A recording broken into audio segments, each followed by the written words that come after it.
If you need a few or many creative ideas on what to share on social media platforms in order to promote and market your beautiful children's book, including my favorite ninja tips and the biggest do's and don'ts, this video is for you. Hi there, I'm Eevi, an award-winning children's author and ghostwriter over on eevijones.com and the creator of Children's Book University. I create videos specifically for children's authors, so be sure to subscribe so you don't miss my weekly videos. This is the fourth part in my mini social media series for us authors. In the first part, I talked about the 7 easy peasy ways to stand out on social media that we can implement right away. In the second part, we looked at how to make social media as easy as possible for us and how to identify the right people to reach out to over on social media regarding our children's book. In the third part, we looked at how to successfully and effectively approach others over on social media, including some great outreach examples. And in this fourth part, we will look at how to find the right type of post that will work for you. We will look at how to make the absolute most out of every single social media share, and we'll look at lots of examples of social media shares to get our own creative juices flowing. So let's jump right in. One of the things I previously shared about us children's authors on social media is that those authors that actually reap the benefits from this free way of marketing and promoting their beautiful children's book don't just post their own things, but also interact with others. And they post regularly. Now, what regularly means may differ from person to person. I previously suggested to share 1 social media post a day. Now, whether or not you begin by posting 1 post a day is of course completely up to you. Perhaps for you, it's every 2 days or every 3 days or every day during the week, but not on the weekends, or the other way around. The main takeaway here should be that in order to make social media work for us is to be consistent. What won't work is post a whole bunch for a week and then not post anything again after that. Consistency, just like with so many other things in life, is key when it comes to sharing about our book on social media. Now, when it comes to being consistently present and sharing something regularly, you now may be thinking, Eevi, I understand the importance of consistency, but what in the world am I supposed to share about on a regular basis?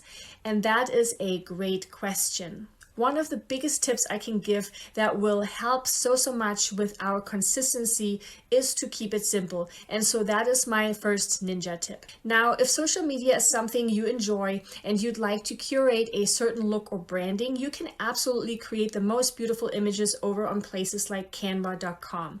If you do, I would suggest you create these images in batches. So instead of sitting down every day to create that day's image, it might be easier to find a chunk of time every week or month even and create those images all at once so that you can then share one of these during your regular schedule. But doing so is not necessary. Creating something fancy and time-consuming is not necessary in order to be present on social media, especially if you don't have much time. Creating social media posts like this might feel overwhelming. And when something feels overwhelming, we just won't stay consistent. And that's not what we want, right? So instead of going all out, we can go all in by keeping it simple. For example, now that I've been doing this for a while, I create my posts either the evening before or even the day off. For me and my books, I have identified that I personally prefer making 10-second videos. That's just the easiest format for me, which in turn allows me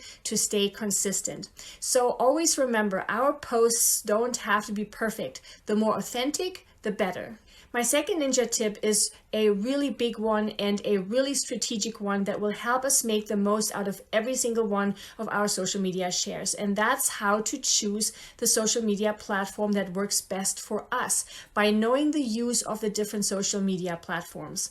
Something many actually don't realize is that each social media platform has its own type of audience, and each type of audience has its own preferences on how they consume content.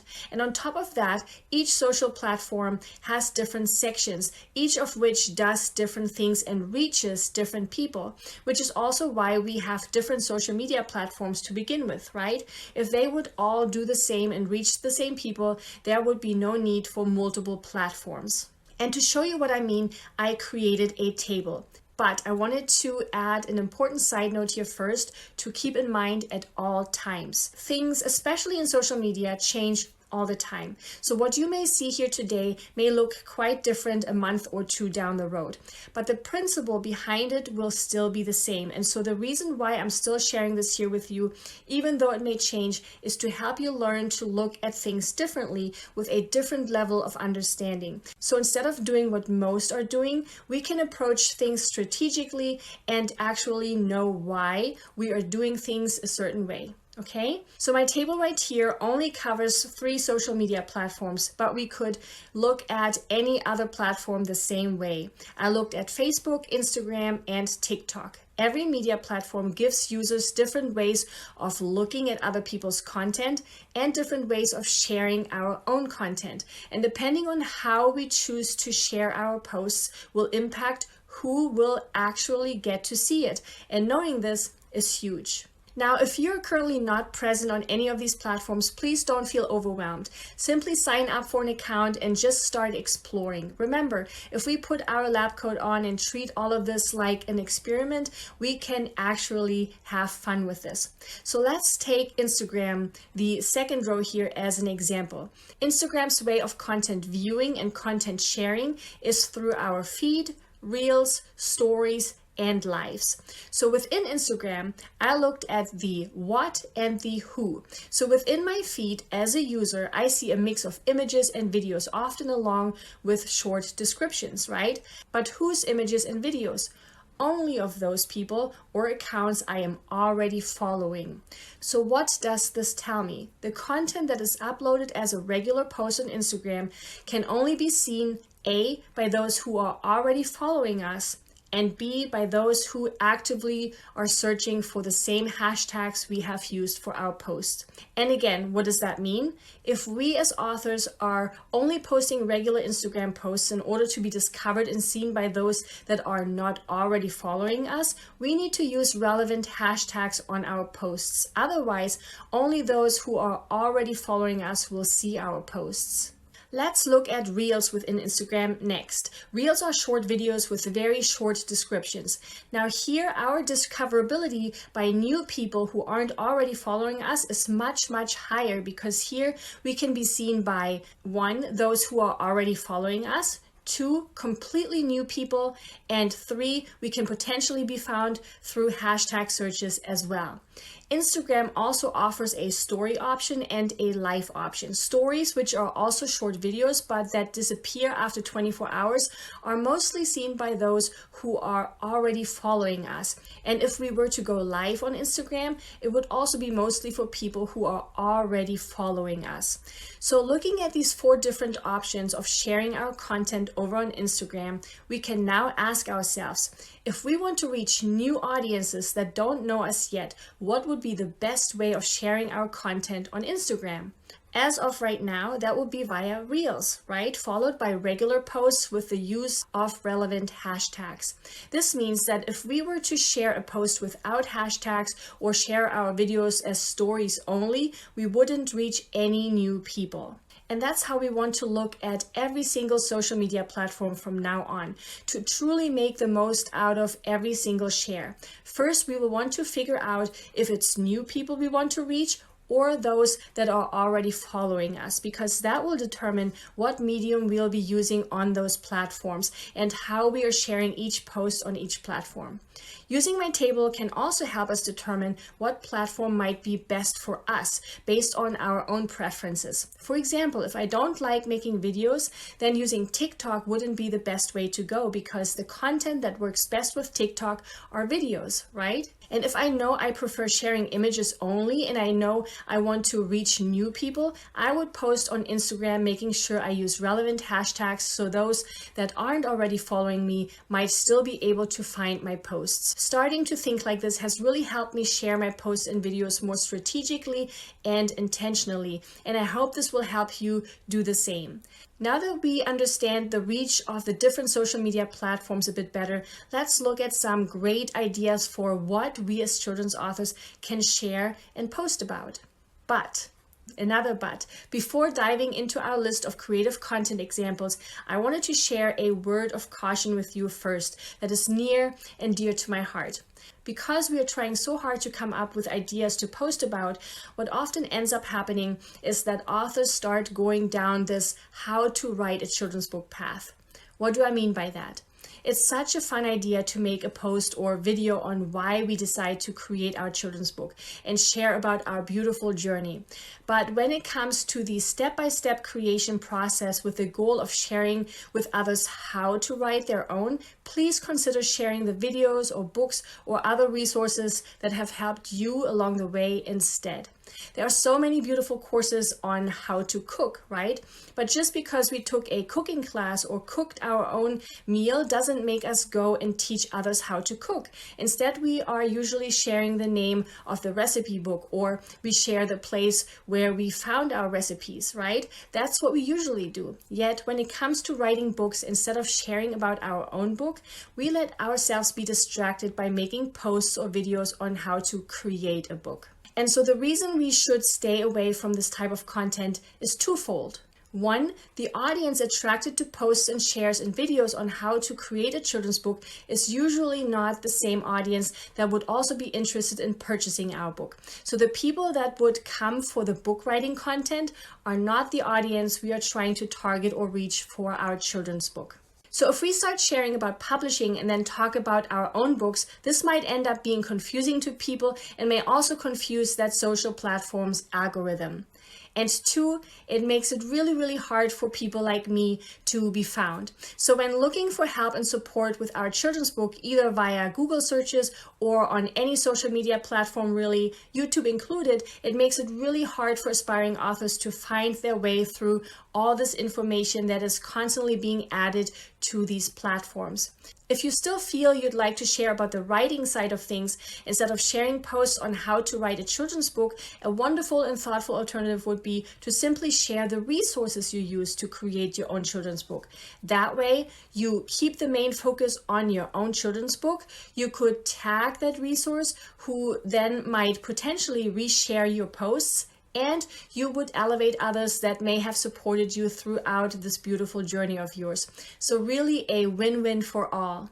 Okay, this was my quick side note here, simply because I see so many being distracted and sidetracked here by these types of shares. So let's look at some great post ideas to get some inspiration and to get our own creative juices going. I have divided these post ideas into 3 different phases. 1, posts we can share during the creation process of our children's book.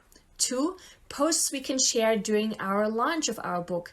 And 3, posts we can share after our book has already been published. So let's look at the first one first. I always encourage my clients, students, and readers to begin posting on social media even before our book has been published. So if we are still in the process of writing and creating our beautiful children's book, here are some beautiful ideas, some of which can also be found in my 30-day launch mastery. 1, we can hype up our illustrator. Here we could simply introduce our illustrator, maybe even share what made us fall in love with their work and what made us want to work with them.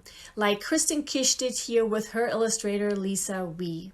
2, we can start sharing an illustration here and there, perhaps even a side-by-side of a sketch and a completed illustration like author Suli's example here, or a partial sneak peek to pique others' interest, like this one right here for one of my own books, showing parts of the character development. 3, if your illustrator is up for creating one, they could put together a short time-lapse recording of one of your book's characters or scenes, like this beautiful example right here by Lisa Griffin that was shared over on Instagram. 4, if our book has short verses or sections in the book that could stand on their own, we could share those, like these verses right here from The Magic of Words by Phil Jones. And we could do the same with non-rhyming books as well, to share parts of our story. And this would work either as a really short video where we are reading these parts out loud, or simply as an image. And 5, another beautiful post even before our launch would be a book cover reveal, like this one right here by Frances Marty for her beautiful book Spending Time with Mommy. Now let's look at some examples we can share during the launch of our book. Here it's important to remember that we can still use these other examples I have just shared with you. You can continue sharing those as well. 1. If you have a book trailer, social media would be perfect for sharing snippets of that trailer. If you'd like to learn more about book trailers and how to create one, I went ahead and added a link in the description below to a video I created on just that. That's what Lauren Tarshish did for her funny book, Only My Dog Knows I Pick My Nose. 2, we can share why we wrote our children's book or what inspired us to write it. And don't be afraid to get specific here. A wonderful example is this one right here by author Christine Cabrera's beautiful book, Anita's National Park Cleanup, where Christine shared that her book's main character was named after her grandmother who passed away when her mom was little. And so she shared a picture of her grandma's 2 older sisters reading her new book. 3, we can share a beautiful quote from our book like Jillian McDunn did for her precious book, When Sea Becomes Sky. And in the background, she even added an illustration from her book as well. And 4, if you're getting those first couple of reviews from your launch team, now would be the perfect time to share those on social media as well. Like this review right here by Andrew Zeller for his then newly published book, Sleepy Baby Samurai. All of these are meant to inform others about our new book, get them interested, and hopefully get them to join in on all the excitement. And remember, how we share these things on social media will determine who will see it. And again, these are some ideas that are part of my 30-day launch mastery that guides you step by step through the entire launching process. So I'll make sure to add the link to it in the description below. Now let's look at some examples we can share after our book has already been published, some ongoing everyday shares. But again, it's important to remember that we can still use those other examples I have just shared with you. We can still share things like verses, illustrations, and new book reviews. We can continue sharing those indefinitely. When it comes to sharing after our book has already been published, our main goal would be to get some new eyeballs on our posts, right? Not just those who are already following us. So keep this in mind when deciding how to share your posts. Example 1 would be to connect our children's book to some sort of craft that is related to your book's topic. Tiffany Rivers Jackson's book, Brave Brown, for example, has a little girl as its main character that wears a superhero cape. So Tiffany shared this post about a superhero cape kit and how readers can create their own. This is great because this gives us an opportunity to now also include craft-related hashtags. So maybe your book is about making a pie, so then you could share a pie recipe with your book in the picture or video and use recipe-related hashtags. 2, if we are planning a school visit or a public reading, not only could we share some photos of the actual school visit or reading itself, but also how we prepared for those events beforehand. That's what author Melissa Ahonen did here for her book, It's Great to Be Me, where she took a picture of herself signing all these copies of her beautiful book. 3, if we got our book into an independent bookstore or bookstore branch, we could share pictures of us standing in front of the store and maybe even one of us and our book on the inside. Here, we'll definitely want to make sure to tag that bookstore as well. And that's a fun and creative post right here where author Stacey Woodson is standing in front of her dream bookstore holding her own 2 books, manifesting them being carried in this bookstore, hopefully in the near future. Very, very clever because Stacey tagged the bookstore in this post. So take notes. And if you wish to learn a bit more on how to get your own book into bookstores and beyond, make sure to watch my separate video on just that. I'll make sure to add it to the description below.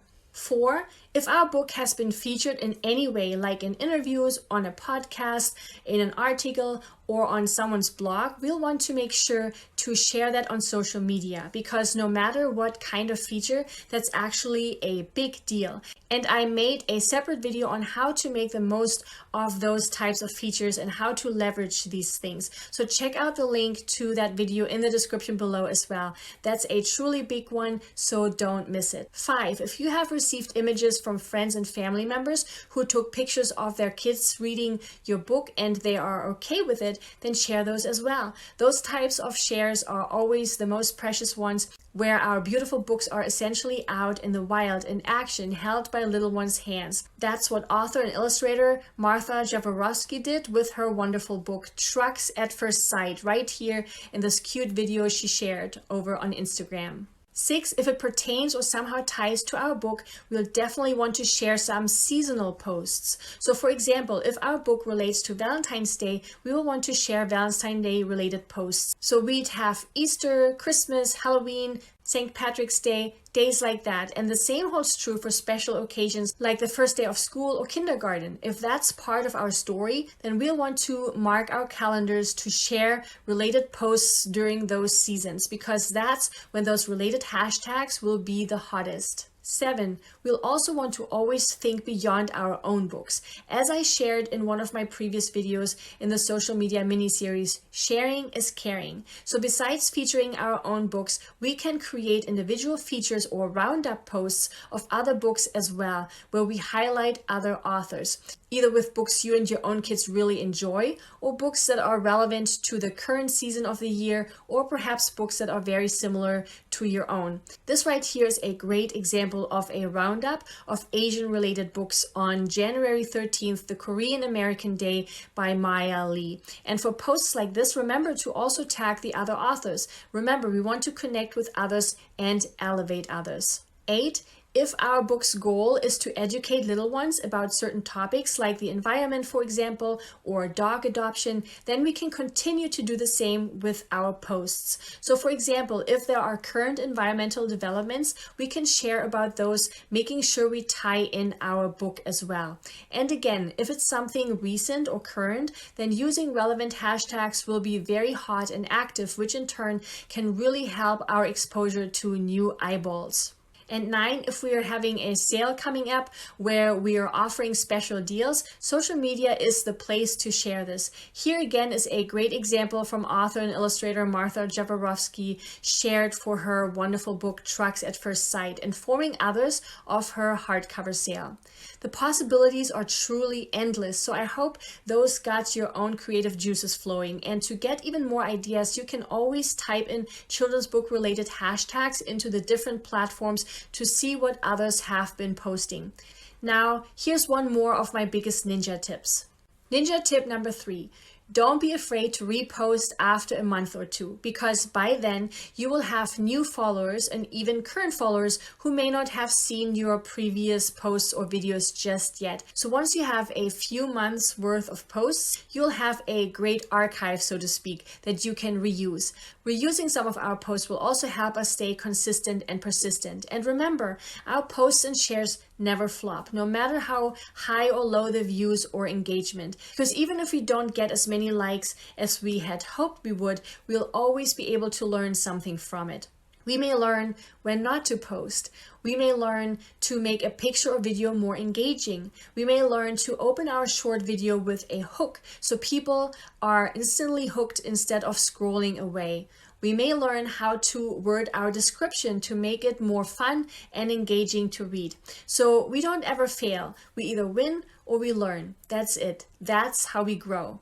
Now, this video has gotten quite long, and I have one more social media related topic I really want to cover, just because it goes hand in hand with all these previous videos in this series and is really important. So that will be part of the next video. So be sure to subscribe so you don't miss it. Remember what I shared in the previous part of this mini series. Interaction begets interaction. So even if you don't have anything to share just yet, interact and connect with others so that when you do have something to share, you have someone to share it with.